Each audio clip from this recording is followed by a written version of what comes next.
خافضة رافعة إذا رجت الأرض رجا وبست الجبال بسا. Karakter laki-laki ada kurang lebih 13 poin yang saya susun ya. Yang pertama, akal pikiran dominan. Saya sudah jelaskan tadi bagaimana akal pikiran itu gini teman-teman. Masalah, solusi. Itu akal pikiran dominan. Kalau perasaan itu dipikirin dulu lama baru solusinya. Ya. Kalau laki-laki itu pecat ban mobilnya atau pecat ban motornya, yang kita pikirin mana tambal ban, solusinya langsung. Masalah, solusi. Kalau perempuan enggak, dia turun dulu. Kenapa ya? Kena apa ini? Tadi lama. Jangan tersinggung akhwat di belakang ya. Kita bicara secara umum. Tapi kalau tersinggung juga apa boleh buat ya. Karena sudah ini apa boleh buat. Ini karakternya memang. Baik. Yang kedua yang harus dikenali, ini bagi akhwat harus mengenal. Laki-laki itu suka dihormati kepemimpinannya. Jadi memang ada fitrah itu. Jadi laki-laki itu teman-teman sekalian, maaf, jangan ada yang tersinggung ya. Kalau dia pendek, dia kecil, badannya tetap punya karakter laki-laki, kejantan, ada pemimpinan. Jadi dia tidak suka diganggu itu. Dia suka dijadikan sebagai pemimpin, didahulukan, didengar pembicaraannya, didengar instruksinya. Ini karakter ini. Makanya saya pernah kasih contoh kalau anak laki-laki sama anak perempuan beda. Kalau antum masih punya anak kecil coba praktekin. Kalau anak perempuan kita berikan makanan teman-teman sekalian, taruh di piring, sedikit antum bukan dilempar ya, tapi sedikit disentak piring itu di depannya, silakan makan nak. Dia nggak akan tersinggung, dia tidak akan terganggu dengan itu. Tetapi kalau anak laki-laki dilempar sedikit piring itu, maka dia akan terganggu kepemimpinannya. Dia tidak mau makan tuh, walaupun anak kecil. Diambil piring, dibuang-buang nasi itu sama sendok, dia nggak mau. Seperti itu, ada jiwa kepemimpinan, ada merasa pemimpin di situ. Kalau anak laki-laki, ini pernah saya pelajari dalam ilmu kejiwaan anak, teman-teman sekarang waktu masih belajar di Madinah dulu, ada satu dosen yang luar biasa cara penyampaiannya bagus sekali. Beliau mengatakan anak laki-laki itu contohnya, di antara jiwa kepemimpinan, dia selalu contohi ayahnya. Jadi kalau antum punya anak laki-laki, pasti dia selalu perhatikan gerak-gerik ayahnya, apa saja. Cara pakai sendalnya, duduk di mana, gelas apa yang dia pakai. Nah biasanya kata dosen ini, dan saya pernah praktikin memang betul itu terjadi ya. Jadi kalau ayahnya pergi, maka kalau ada adiknya, dia akan duduk di tempat ayahnya. Dia akan coba gunakan retorika bahasanya. Dia akan coba pakai gelasnya, gitu. Seperti itulah. Yang ketiga, suka dihormati keputusannya. Tadi kepemimpinan, dia ngambil keputusan, sekarang suka dihormati keputusannya. Yang keempat, tidak suka dihardik. Jadi kalau akhwat kita mau perbaiki, mau nasihatin suaminya, ayahnya, pokoknya laki-laki secara termasuk anak laki-laki, jangan dihardik. Jangan langsung disalahkan. Ya. Kalau perempuan dikatakan, kamu keliru loh, perbaikin. Dia malah anggap itu perhatian. Kalau laki-laki nggak bisa begitu. Kayaknya kamu salah nih, gini-gini. Udah, langsung berontak. Ya. Maka tidak suka dihardik. Hardik itu berarti langsung menyalahkan ya. Yang kelima, tidak suka digurui. Walaupun dia tidak tahu, dia tidak suka digurui. Maka biasanya retorika yang saya ajarkan kepada akhwat atau seorang istri, menghadapi suami, dia usahakan seperti orang yang bertanya, tapi sebenarnya sedang ingin memberikan nasihat kepada suaminya. Bagaimana ya, kalau ada orang seperti ini kasusnya, menurut kamu seperti apa? Padahal sebenarnya kita sedang menyinggung dia. Gitu. Yang keenam, suka diterima kasihi. Suka diterima kasih. Jadi laki-laki itu suka kalau dia ngasih sesuatu, terima kasih ya. Gitu. Beda terima kasih dengan tadi perhatian ya. Kalau perempuan suka diperhatikan itu, biar antum tidak ucapin terima kasih, tapi kalau dilirik, dilihat, ada tanda-tanda perhatian sudah cukup. Kalau laki-laki enggak, si perempuan kalau mengatakan terima kasih ya, itu akan ada secara kejiwaan mendorong dia melakukan yang lebih baik. Yang ketujuh, suka melindungi. Jadi sifat laki-laki itu suka melindungi. Perempuan suka dilindungi tadi. Jadi memang sudah karakter itu. Orang kalau menikah, maka dia suami, dia merasa dia melindungi istrinya. Dia merasa dia bertanggung jawab kalau akan terjadi apa-apa. Seperti itulah. Dan termasuk anak laki-laki juga, kalau sudah mulai dia agak besar, dia akan melindungi ibunya, dia akan melindungi yang lainnya. Dan memang subhanallah pada laki-laki ada itu. Makanya penjahat itu kalau ada seorang wanita lewat dan ada anak laki-laki di sebelahnya, walaupun anak itu masih kecil, itu sudah cukup membuat dia bimbang untuk melakukan perbuatan kriminalnya. Tapi kalau anak perempuan itu dia masih berani karena ada masalah itu. Kemudian yang kedelapan, suka untuk digoda. Ya.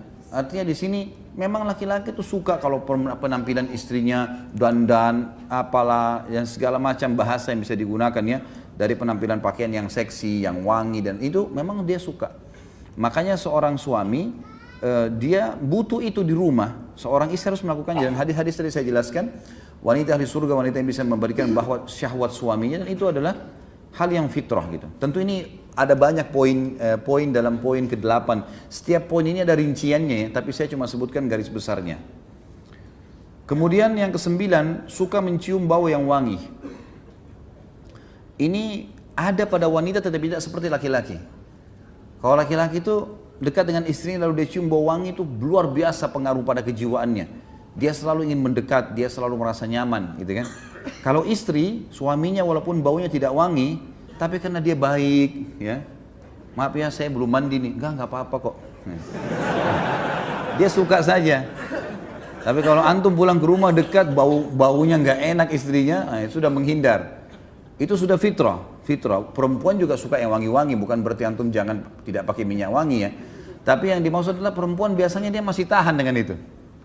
Bau ketiaknya suaminya, pulang kerja loh, masya Allah baunya. Ya. Tapi dia masih bisa tahan. Ya nggak apa-apa, ini kan bau keringat suami saya, ini karena dia. Begitulah terbawa perasaan dia. Tapi kalau laki-laki nggak bisa gitu. Maka akhwat hati-hati ya di belakang, jaga. Nggak boleh ada bau sedikit pun, gitu, kecuali yang wangi. Ya. Yang ke-10, suka melihat keindahan seperti pakaian, rumah, tempat tidur. Maka ini harus menjadi sesuatu yang dibawa oleh akhwat kita. Yang ke-11, sulit memaafkan bila cemburu. Ini yang kadang-kadang laki-laki dominan. Dia sudah cemburu, itu bahaya sekali.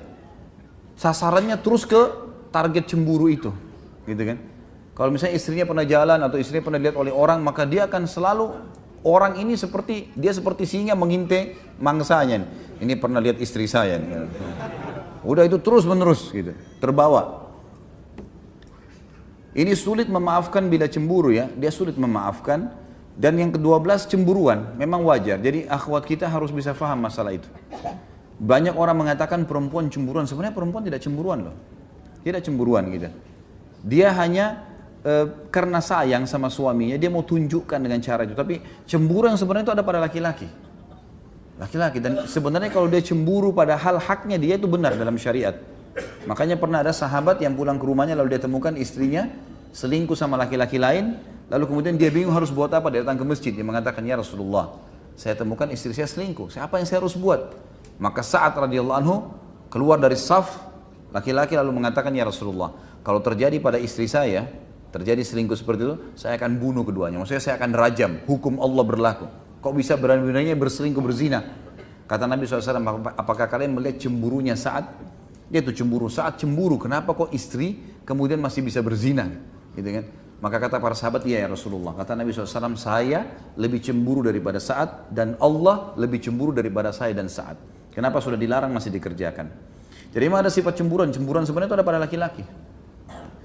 Yang ke-13, mau didahulukan dalam segala hal. Ada bedanya sedikit dengan tadi kalau perempuan mau mendominasi ya. Mendominasi dalam arti kata ini dia mau, dia didahulukan, dia kalau mengambil sebuah keputusan, dia coba supaya hadir di situ, dia yang coba mengatur. Nah ini harus dikontrol. Tapi kalau laki-laki memang mau didahulukan dalam segala hal. Kalau kapan istri mengatakan ya sudah, ambil saya keputusan, saya tinggal ikut, maka itu jauh lebih kena dengan karakternya. Allahu a'lam. Jadi ini kurang lebih yang saya bisa susun teman-teman sekalian. Tentu masih ada bahasan berhubungan dengan masalah ini, tapi saya berikan garis besarnya saja. Perasaan kalau tema-tema lain nggak ada yang menulis seperti ini nih. Hah? Giliran materi rumah tangga nulis nunduk semua ya.